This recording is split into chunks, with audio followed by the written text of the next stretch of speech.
Hello, this is Ms. DB, and we're going to go over some of the problems from the 8.6 Choosing a Factoring Method assignment. This one's a little bit trickier, so we'll look at a few examples on how to do these. So first of all, we are going to go down. Here's an example. It says, tell whether each expression is completely factored. If not, factor it. Here's some things to check. Can you factor out a GCF, a greatest common factor? Is it a difference of squares, like x squared minus 4? Is it a perfect square trinomial? Is it, can you factor it with trinomial factoring? So there's lots of different ways. Oh, and also factoring by grouping. You can do that with too. So in letter A here, they've already factored out a 2x. The x squared plus 4, if it was just a minus, we could keep going, but it's a plus, and we don't have any method of factoring that. The second one, we have 2x plus 6. They both have they can be factored by 2, a greatest common factor of 2. So they factored out that. And then after that, it was completely factored. So in our problems, the first one is 3x squared and then 9x squared plus 1. If this was a minus 1, we could keep going. But because it's a plus, we don't have any method of factoring 9x squared plus 1. And then number 2 is not completely factored yet. So for numbers 1 through, I think it's 6, all you have to do is say yes or no. So number 1 and 2, I did these. Number 1 is yes. Number 2 is no. This is not completely factored because you can factor an x out of each term. And then after that, we would look and see if there's anything more. But for sure, you can at least factor an x out. Now in number 3, we have the 2x squared factored out. That's good. But then there's a k squared minus 4. And there's a giant hint here that k squared minus 4 is the difference of two squares, because you have something squared minus something squared. So the 2k squared would stay in the front, and then the k squared minus 4 can factor into k minus 2, k plus 2. So you don't have to actually factor it, but you would say no, and then you would say can factor k squared minus 4 with difference of squares. Number 4, there's no common factors in the first parentheses. There's no common factors in the second, so this one's completely factored. In number 5, you'll be able to factor out a greatest common factor from this parentheses. And number 6 is not completely factored yet because this is factorable. There's factors of 6 that when you add them will equal the middle term of 5. So not 1 and 6, but 2 and 3 would work. So if I did x plus 2, x plus 3, that would probably work. You can check it.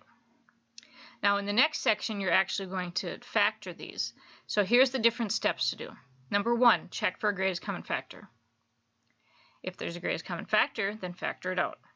Number 2, check and see if it fits difference of two squares or a perfect square trinomial. Number 3, if it's in this form, x squared plus bx plus c, that's a trinomial, then check and see if there are factors of c that would add together to equal b.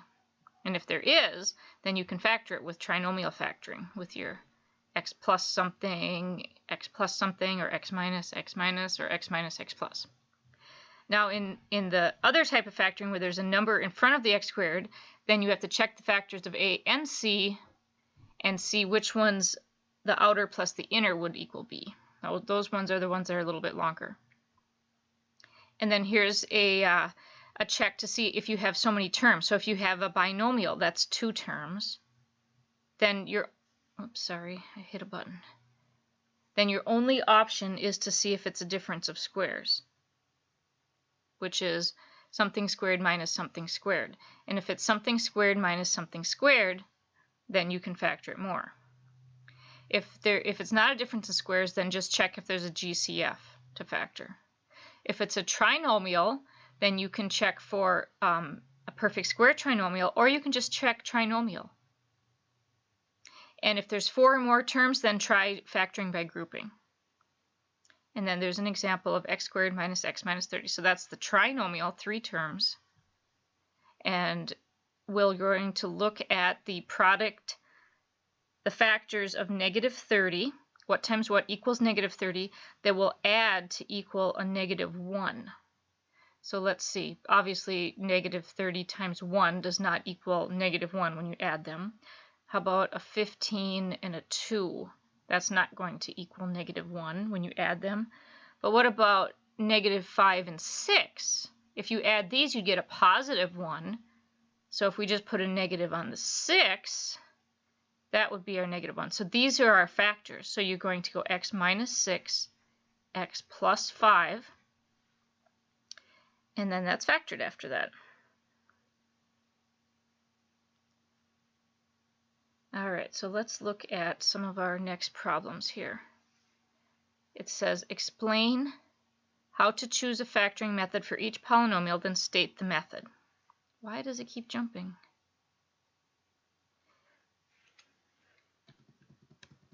So in number 7, whoops, through 10, all you have to do is explain the method. You don't actually have to factor. Sometimes it's easier just to go ahead and factor. In number 7, x squared plus 14x plus 49, there's 3 terms, so we want to check if we can do either factoring with the trinomial, or maybe it's going to be a perfect square trinomial. They're both really kind of the same. So what we do is we need our 2 sets of parentheses. Get my pen back. Well, I'll just do it with pen. So we could say, is there x plus something? And they're both pluses, so x plus something else that we could factor this to. So if it's a trinomial, we're going to try that. So we would, let's see, we have to look for the factors of 49 that would equal 14 when you add them. So 49 is 7 times 7. If you add that, do you get to 14? So then we know our factors.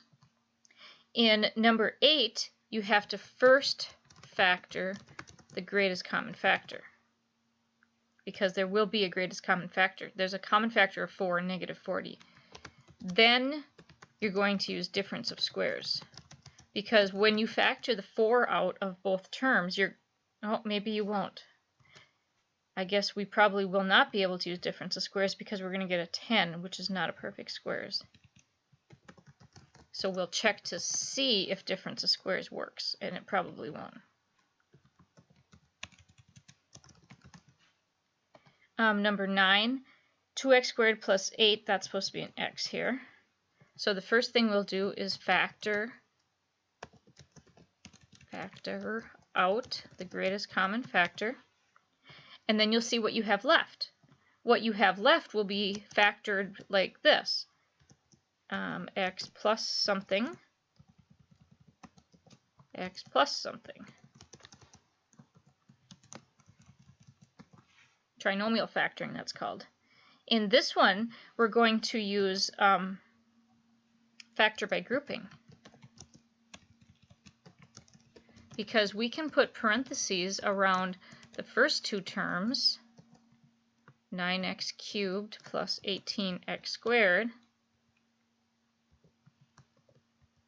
and then put the parentheses around that, and then your plus sign, and then put parentheses around the last 2, and then you're going to look for what's common in the first set of parentheses.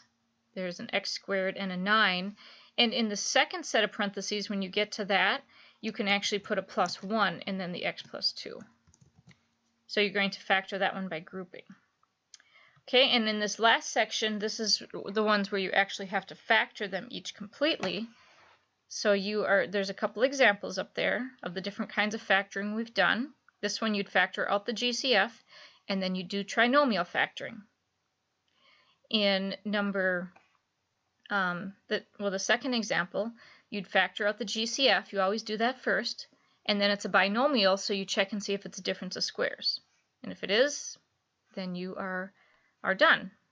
And you can just check your answers by foiling back. So in 11 through whatever it is,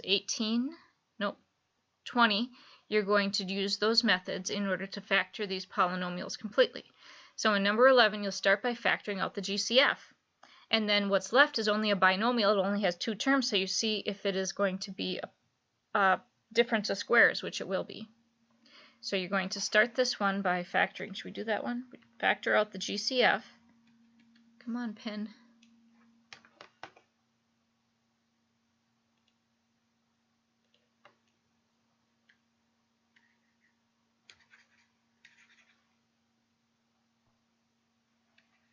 Okay, so there's our 3 is the greatest common factor. And then what's left if you factor 3 from the first term is just the x squared. And then when we factor a 3 from 300, we get 100. And if you take and look at this binomial that's left, that's a difference of squares. X squared minus 100, that's a perfect square. X times x, that's a perfect square. 10 times 10. So you're going to factor this more. Can't get my pen to work. As the 3 stays in front, and then this becomes x minus 10, x plus 10. Let's look at number 13. First, look for the greatest common factor. That has 2 times 4, 8 times 1, that's 4 times 5, that's 5 times 10, 2 times 25. So we can at least factor out a 2 from everything, which would be 4x squared minus 20x plus 25. Oh, well, this is the perfect square trinomial. This is something squared. This is something squared. This is 2x squared. And this is 5 squared. And if you take the 2x times 5 and multiply that by 2, you get the middle term. So therefore, that's the method that we worked on in 8.5. So therefore, we can rewrite this as 2x minus 5, 2x minus 5, because it's a minus here and a plus here. And you can FOIL this back together to check. That'd be 4x squared minus 10x is minus 20x, and then minus 5 times minus 5 is plus 25. And then if we multiplied everything by 2, we'd get back to our original. Let's look at number 14. You'll factor out the greatest common factor. And when you do that, you'll get trinomial factoring. Let's see, that'd be 12. This right here, I think, is the same as our example. Look, except they used m's instead of x's. So that's a hint on how you're going to be able to factor. And let's look at this one's going to be trinomial factoring. You don't even have to factor out a greatest common factor. Negative 18, the products or the factors of negative 18 are negative 9 times 2, which add together to equal the negative 7. So you're going to do c minus 9, c plus 2. This one, you factor out a negative 6. Oh, negative 3. So we'd have 3k squared minus 13k plus 6. And then we are going to factor that more like this. And here's a hint that this negative 13, let's see, we have to look for the outer minus the inner. The 3 and the 1 and the 2 and the 3. The factors of 3 are 3 and 1. The factors of 6 are 2 and 3. Let's do the factors of 6 as 1 and 6. That'd be 18. That's not going to work. Let's do 3 and 1 and 2 and 3. That would be 9 minus 2. That's not going to work. We might not be able to factor this anymore. But you could work on it a little bit more and check. This one is a difference of squares. This is already started factoring by grouping. This is the same in both of them, so you put that in one set of parentheses, and then you write what's left in the other parentheses. There's another factor by grouping for number 20.